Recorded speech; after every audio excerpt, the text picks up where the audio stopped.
and it's with incredible pleasure that I want to invite up to the stage our good friend, our supporter. Sometimes he's critical, but mostly supportive, and he makes us better every day, as David Freeman. He is one of the pioneers, the original pioneers of energy in the United States. He was actually appointed in 1967 by President Lyndon Johnson and had the first energy-related responsibilities in the federal government. He went on to lead the TVA. He has shut down more than 8 nuclear reactors. He is instrumental in negotiating the closure of Diablo Canyon and replacing the energy with green power and renewable energy, and has always supported the 100% goal wherever he has been. He's worked for the Los Angeles Department of Water and Power, the Sacramento Municipal Utility District, the New York Power Authority. He's been a commissioner at the Harbor Commission in LA, and he has always and consistently been a champion for renewables every step of the way, and not just renewables, but electric transportation as well. So I've had the good fortune of having worked with David since the New York Power Authority, and it's really amazing to be able to still count on his guidance, on his leadership, on his wisdom, on his support for renewable energy, take the criticism, whether it's deserved sometimes or not, and keep on pushing and making sure that we're greening the grid and we're electrifying all of the sectors in an expedited fashion, because the climate isn't going to wait for anybody. And he knows it, and we know it. Now, David wears a cowboy hat. He is the green cowboy, that is his moniker. And we wanted to recognize his leadership of decades of support for renewable energy, vision, and knowing well what it is to be like on the bleeding edge. So, David.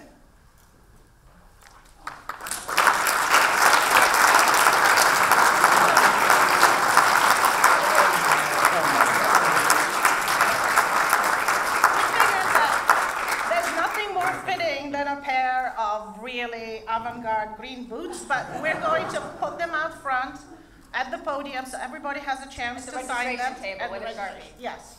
So there will be Sharpies. Please sign them for David, because we want you to continue kicking ass as you always have with green boots.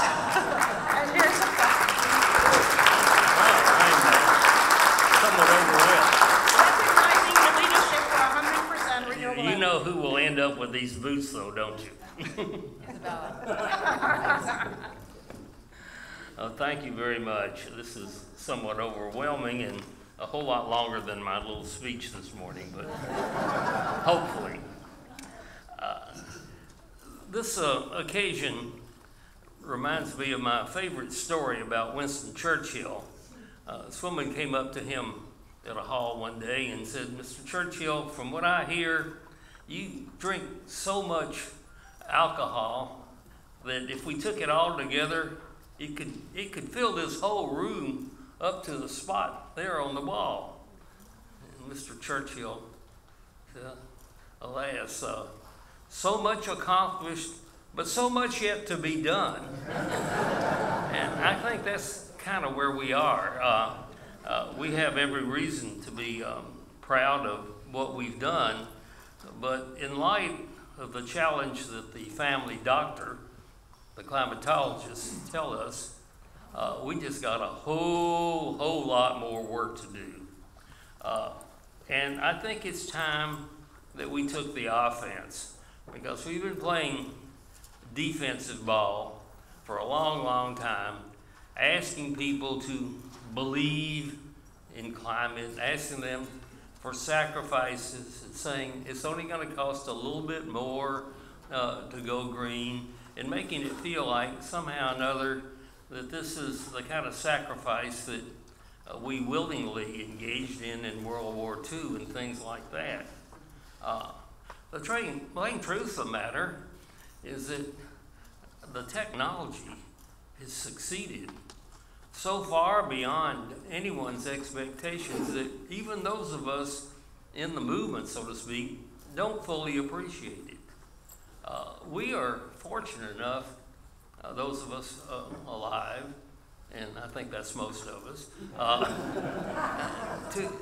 to be witnesses to probably the most fundamental transformation in the life of this so-called high energy civilization. And what we've accomplished is much more significant than James Watt invention of the steam engine or anything else that's happened.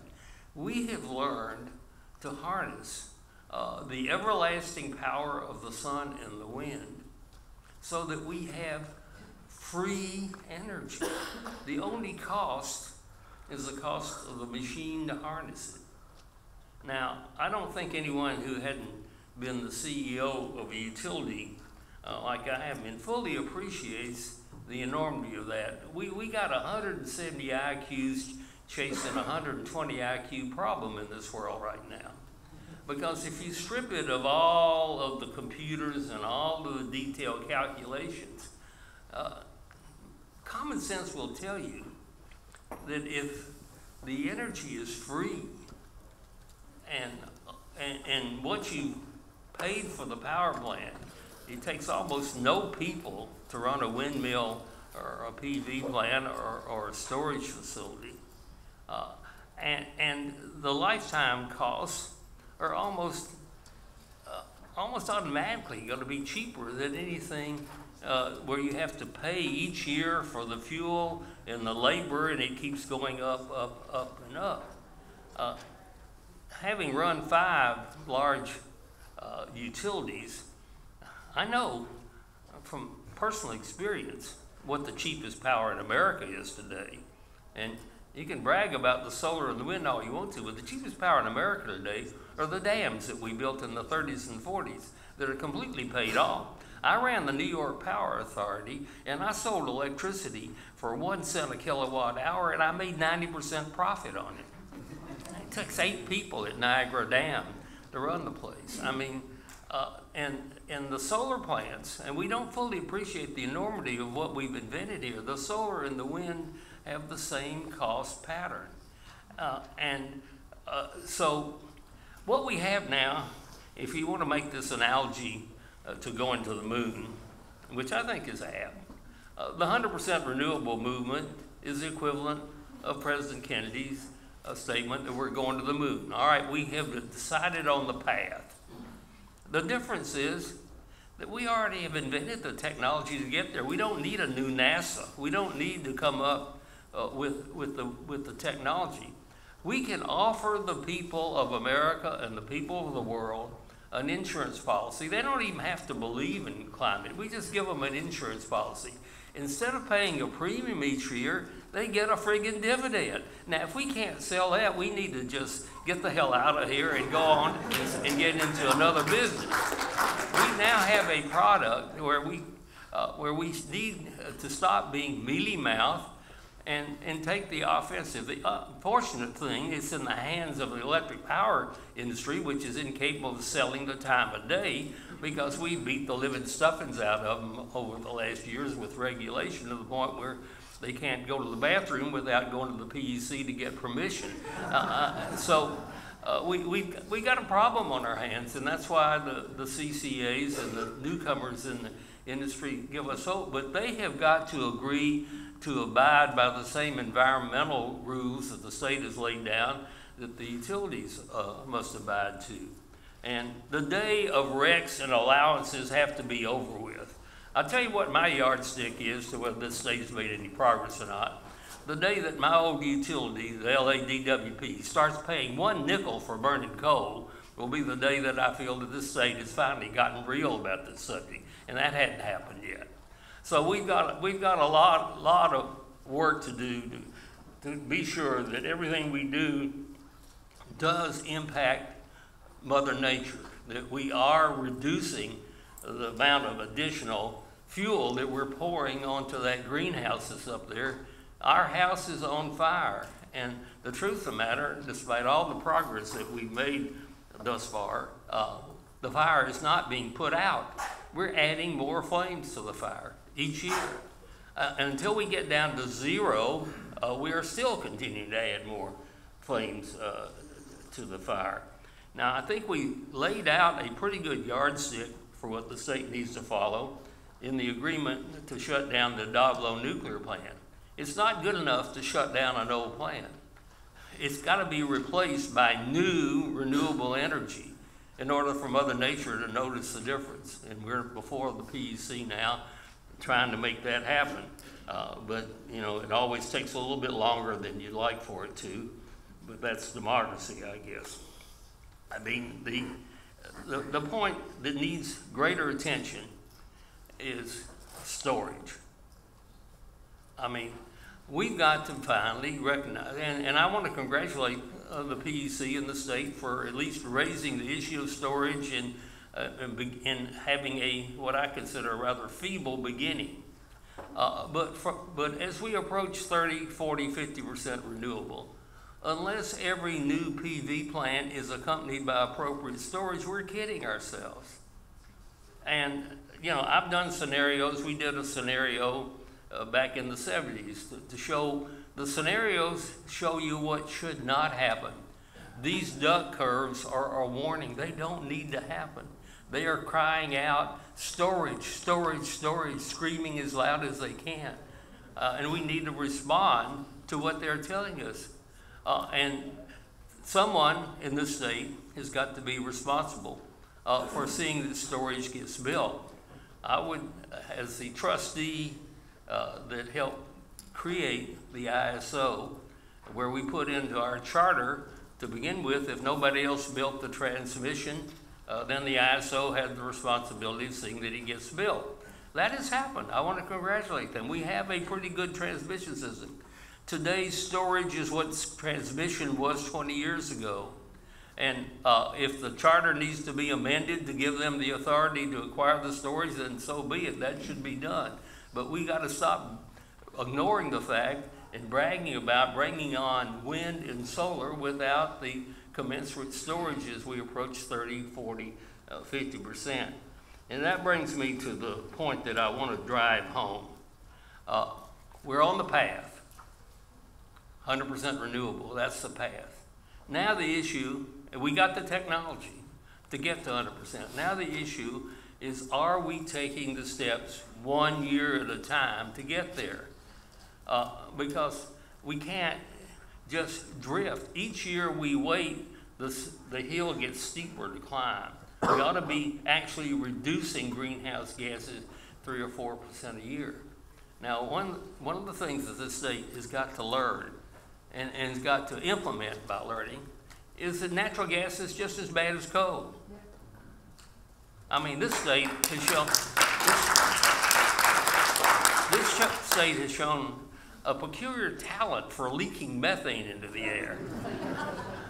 And if that's not enough of a reminder, I'm here today to remind you that the scientific facts show that over a 100-year period, if you add the methane that leaks to the carbon that's emitted, that natural gas is as much of a is helping burn up our only home just as much as coal is.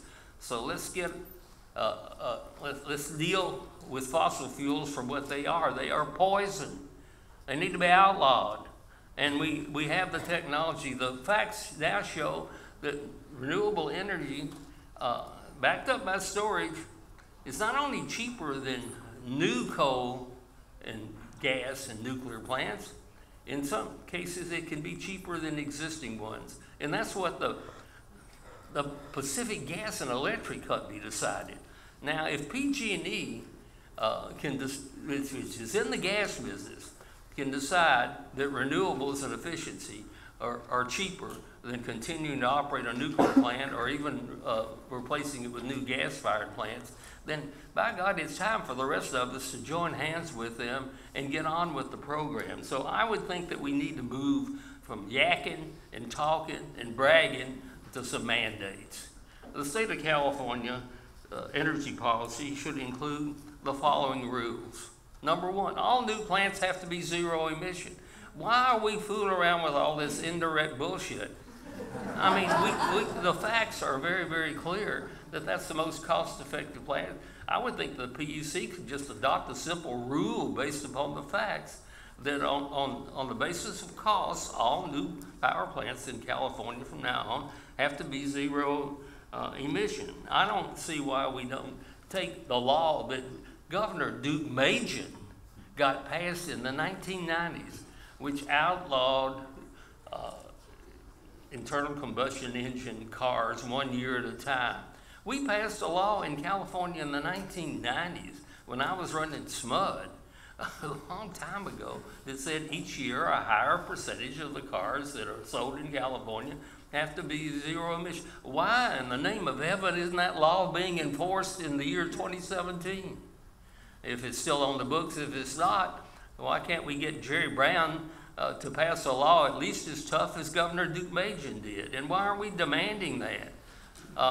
Because it's not going to happen without mandates. The thing that has made progress in California were the mandates that required the utilities to have a higher and higher percentage of renewables. We know what it takes to make it happen. We know the resistance behavior of just leaving it to a regulated industry and some newcomers that are struggling to get into business. So that if we will outlaw fossil fuel power plants, immediately outlaw by 2025, all new cars in California have to be zero emission. That's a one-sentence law. I think they've already passed it in Finland or someplace like that. And of course, new buildings. And anytime a building is sold, it ought to be retrofitted to be zero emission. I mean, heat pumps are very economic. We're not talking about things that are going to cost people money. We're talking about things that are going to save people money. So I would say to you that we have our work cut out for us. We're on the right path, but we're moving at a snail's pace. We need to gallop. Thank you.